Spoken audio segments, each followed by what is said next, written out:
ಮತ್ತೊಂದು breaking news ಬರ್ತಾ ಇದೆ, ನೋಡೋಣ ಏನು ಅಂತ.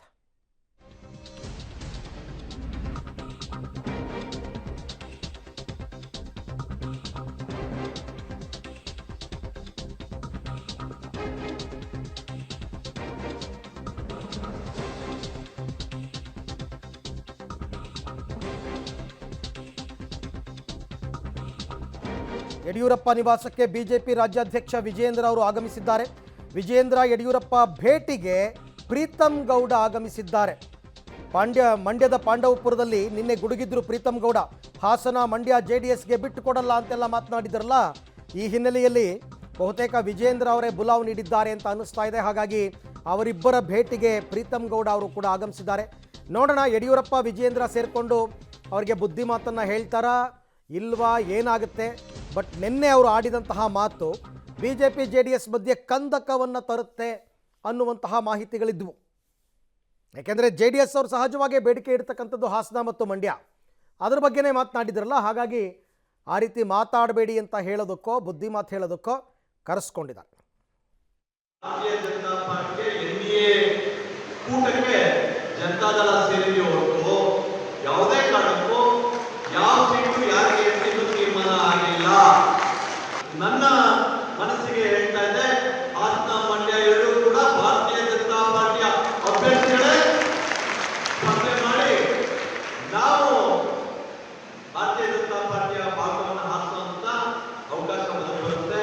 ಮಿತ್ರ ಪಕ್ಷವಾಗಿ ಸೇರಿರುವಂತಹ ಜಾತ್ಯತೀತ ಜನತಾದಳಕ್ಕೆ ಮಂಡ್ಯ ಆಗ್ಬೋದು, ಹಾಸನ ಆಗ್ಬೋದು, ಬೇರೆ ಕ್ಷೇತ್ರ ಬಿಟ್ಕೊಟ್ರು ಕೂಡ ಏನು ಕುಟುಂಬ ರಾಜಕಾರಣ ನಡೀತಾ ಇದೆ ಈ ದೇಶದಲ್ಲಿ, ಆ ರಾಜ್ಯದಲ್ಲೂ ಸೇರಿದಂತೆ ಮಂಡ್ಯದಲ್ಲೂ ಸೇರಿದಂತೆ ಪ್ರತಿ ಭಾಗದಲ್ಲೂ ಏನು ಕುಟುಂಬ ರಾಜಕಾರಣ ನಡೀತಿದೆ, ಆ ಕುಟುಂಬದ ರಾಜಕಾರಣದ ವಿರುದ್ಧ ನಮ್ಮ ಸಂಕಲ್ಪ ಇದೆ.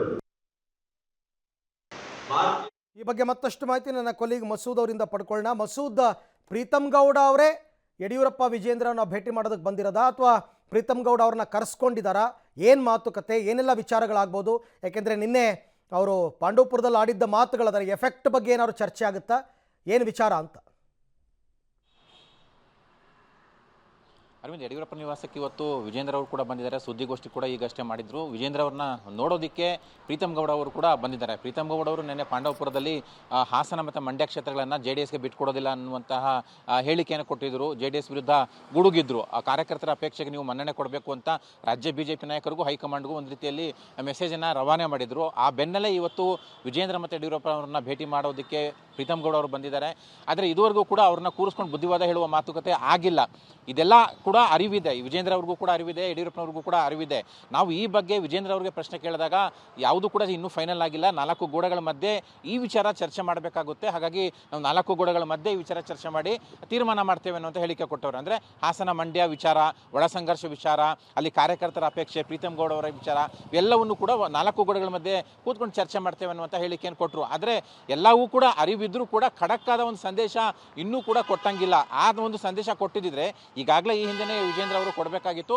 ಆದರೆ ಆ ಸಂದೇಶ ಕೊಟ್ಟಂಗೆ ಕಾಣಿಸ್ತಾ ಇಲ್ಲ, ಮುಂದೆನೂ ಕೂಡ ಕೊಡೋ ಹಾಗೆ ಕಾಣಿಸ್ತಾ ಇಲ್ಲ. ಎಲ್ಲವೂ ಕೂಡ ಹೈಕಮಾಂಡ್ ಮಧ್ಯೆ ಪ್ರವೇಶ ಮಾಡಿ ಹೈಕಮಾಂಡ್ ಅವರೇ ತೀರ್ಮಾನ ಮಾಡಲಿ ಅಂತ. ಯಾಕೆಂದರೆ ಕಾರ್ಯಕರ್ತರ ಅಪೇಕ್ಷೆ, ಕಾರ್ಯಕರ್ತರ ಮನೋಭಾವನೆಯನ್ನು ಕೆಲವು ನಾಯಕರು ಪ್ರೀತಮ್ ಗೌಡ, ನಾರಾಯಣಗೌಡ ತಿಳಿಸ್ತಾ ಇದ್ದಾರೆ. ಹಾಗಾಗಿ ಇವ್ರನ್ನ ವಿರೋಧ ಮಾಡಿದ್ರೆ ಕಾರ್ಯಕರ್ತರನ್ನ ವಿರೋಧ ಮಾಡದಂತೆ ಅನ್ನುವಂಥ ಒಂದು ಸಂದೇಶ ಕಾರ್ಯಕರ್ತರಿಗೆ ಹೋಗುತ್ತೆ ಅನ್ನುವಂಥ ಅಳುಕು ವಿಜೇಂದ್ರ ಅವರಿಗೆ ಇರಬಹುದು. ಆ ಹಿನ್ನೆಲೆಯಲ್ಲೇ ಯಾವುದೋ ಖಡಕ್ ಸಂದೇಶ ಕೊಟ್ಟಿಲ್ಲ, ಜನರಲ್ ಆಗಿ ಡ್ಯಾಮೇಜಿಂಗ್ ಸ್ಟೇಟ್ಮೆಂಟ್ ಕೊಡಬೇಡಿ ಅನ್ನುವಂತಹ ಒಂದು ಮನವಿಯನ್ನು ವಿಜೇಂದ್ರ ಅವರು ಮಾಡ್ಕೊಂಡಿದ್ದಾರೆ.